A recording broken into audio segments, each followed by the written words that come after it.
बुद्ध का धम्म विश्व में सर्वश्रेष्ठ माना जाता है और माना जाता रहा है। भगवान बुद्ध की शिक्षा न केवल बौद्धों के लिए बल्कि सभी मनुष्य जाति के लिए है। किंतु आज भारत में हम जो दृश्य देख रहे हैं, भगवान बुद्ध की जो शिक्षा आज हमारे पास उपलब्ध है वो है विपश्यना ध्यान साधना। तो विपश्यना ध्यान साधना का जहाँ जहाँ जिक्र आता है तो लोग बड़े गंभीरता से उसका विचार करते हैं और विपश्यना करने जाते हैं। जब वहाँ पर विपश्यना करते होते हैं तो वहाँ की समस्याओं में से एक बड़ी समस्या है वहाँ पर आने वाले भिक्षुगण। अनेक भिक्षु भारत में आज मौजूद है, वो अनेक कारणों से भिक्षु बने हैं। कोई श्रद्धा से भिक्षु बना है, तो केवल पढ़ाई के लिए कोई भिक्षु बना है, तो केवल कोई पेट मात्र भरने के लिए भी भिक्षु बने हुए हैं। तो ऐसी अवस्था में जब हम किसी भी कारण भिक्षु बन जाए तो हमें कम से कम नियमों का पालन करना चाहिए जो अनिवार्य है। तथागत भगवान बुद्ध ने हमें जो विनय दिया है वो हमारा शास्त्र है, वो हमारा मार्गदर्शक है और ये हमने कभी नहीं भूलना चाहिए।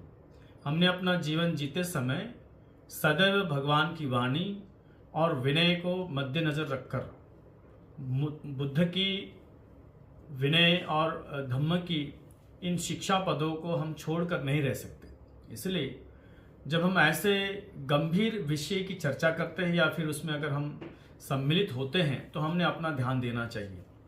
जब भी कोई भिक्षु ध्यान साधना करने के लिए अगर कोई भी विपश्यना केंद्र में जाता है, मेडिटेशन सेंटर पर जाता है, तो उसने अपना ख्याल रखना है और साथ ही साथ दूसरों का ख्याल रखना चाहिए। आम तौर पर जब भी ध्यान शिविर चालू होता है तो पहले ही दिन, जिस दिन पंजीकरण होता है, जिस दिन सबका पंजीकरण हो जाता है, जितने लोग आए हैं ध्यान करने के लिए, तो शाम के समय में सबको शील दिया जाता है। विशेष तौर पर भिक्षुओं से याचना भी की जाती है और उनकी क्षमा याचना की जाती है। तो ये इसलिए की जाता है कि ये जो धम्म है, ये जो शिक्षा है, प्राथमिक तौर पर बौद्ध भिक्षुओं के लिए है। उनके जो निकटवर्ती रहे हैं वो भिक्षु रहे हैं, तो भिक्षुओं के लिए सबसे जरूरी ये शिक्षाएं है, चाहे वो ध्यान साधना हो या धम्म हो या विनय हो। ये भिक्षुओं का अपना परम कर्तव्य है कि भगवान की वाणी जो हमारे पास उपलब्ध है तो उस अनुसार हमारा आचरण रहे, उसी तरह से हम जीवन जीते रहे।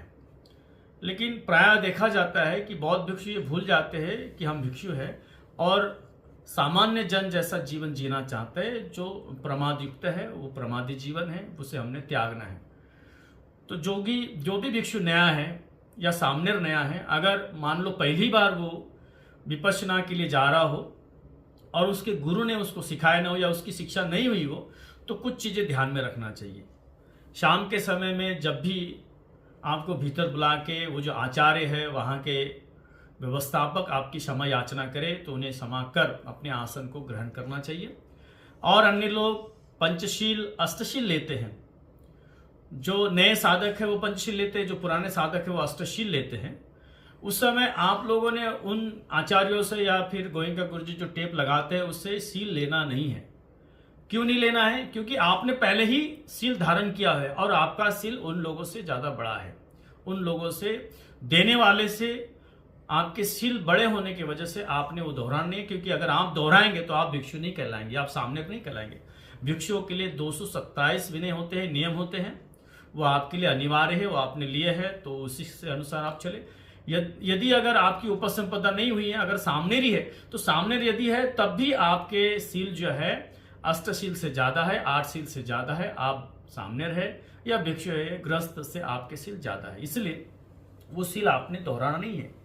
आज ऐसी विपरीत परिस्थिति भारत में होने की वजह से हमें ध्यान साधना केंद्र में जाकर, विपश्यना शिविरों में जाकर साधना करनी पड़ती है, क्योंकि यहाँ पर अन्य साधन सामग्री और गुरुजनों की उपलब्धता नहीं होने की वजह से हमें वहाँ पर जाना होता है। तो हम केवल मात्र पढ़ाई के लिए और वहाँ के आवास निवास का हम उपभोग करें, वो सीखें और आए।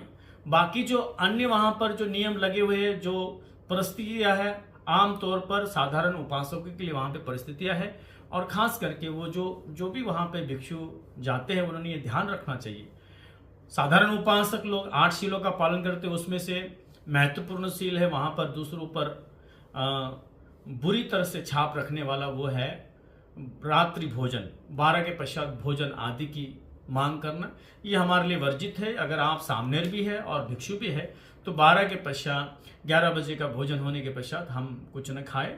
आप बीमार हो, कुछ भी हो, तो आपने भेषज ये पाठ पढ़ना चाहिए विनय पिटक का। उसमें आपकी अगर तबीयत खराब हो तो किस तरह से आपको औषध उपचार दिया जा सकता है, क्या क्या आप खा सकते हैं, जैसे कि आंवला है, आंवला का मुरब्बा है, मध है, गुड़ है, आदि चीज़ों का सेवन करके वो रात आप निकाल सकते हैं।